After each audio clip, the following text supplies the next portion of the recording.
بسم اللہ الرحمن الرحیم۔ جو لوگ قربانی نہیں کر سکتے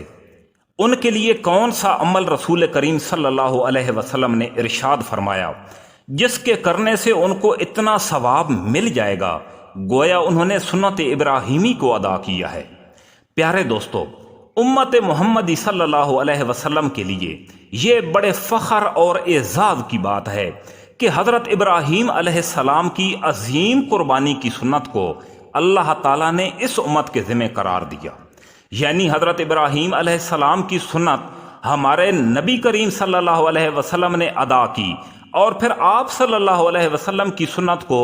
آپ کی تمام امت ادا کرتی ہے۔ ہر سال 10 ذی الحجہ کو پوری امت مسلمہ کے مخیر حضرات اپنی نیک کمائی سے اپنی وسعت کے مطابق جانور خرید کر اس سنت کی ادائیگی کرتے ہیں، اور جو لوگ قربانی کی سکت نہیں رکھتے ان کے لیے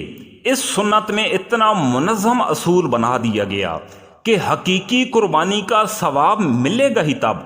جب اس قربانی کا گوشت رشتہ داروں، پڑوسیوں اور حقداروں تک پہنچایا جائے۔ کچھ لوگ دنیا داری کے تمام معاملات میں دل کھول کر خرچ کرتے ہیں، گھریلو حالات بہترین ہونے کے باوجود قربانی کے بارے میں یہ کہتے ہیں کہ گنجائش نہیں، لہذا قربانی نہیں کر سکتے۔ تو ان لوگوں کے لیے ایک صحابی رسول صلی اللہ علیہ وسلم کا یہ واقعہ مشعل راہ ہے کہ ایک صحابی حضور اکرم صلی اللہ علیہ وسلم کی خدمت میں پیش ہوئے اور عرض کی، یا رسول اللہ صلی اللہ علیہ وسلم، میں انتہائی غریب ہوں، گھر میں کوئی جانور نہیں ہے ماں سوائے ایک بکری کے، اور وہ بکری بھی کسی بندے نے میرے بچوں کو دی ہے، میں نے خود نہیں خریدی۔ وہ بکری دودھ دیتی ہے جس کو میرے بچے استعمال کرتے ہیں، تو میرے لیے کیا حکم ہے کہ میں وہ بکری قربانی کے طور پر ذبح کر دوں؟ اس کو کہتے ہیں جذبہ، اور اس کو کہا جاتا ہے تابع فرمانی۔ حضور اکرم صلی اللہ علیہ وسلم نے حکم دیا، نہیں، آپ پر قربانی کی کوئی پابندی نہیں ہے، آپ بے شک قربانی نہ کریں، اور صرف یہ عمل کر لیں کہ جب ذی الحجہ کا چاند نظر آ جائے تو اپنے بال اور ناخن نہیں کاٹنا۔ 10 دن کے بعد قربانی والے دن اپنے ناخن بھی اتار دیں اور بال بھی کٹوا لیں، تو اللہ تعالیٰ کے ہاں آپ کی قربانی کا ثواب لکھ دیا جائے گا۔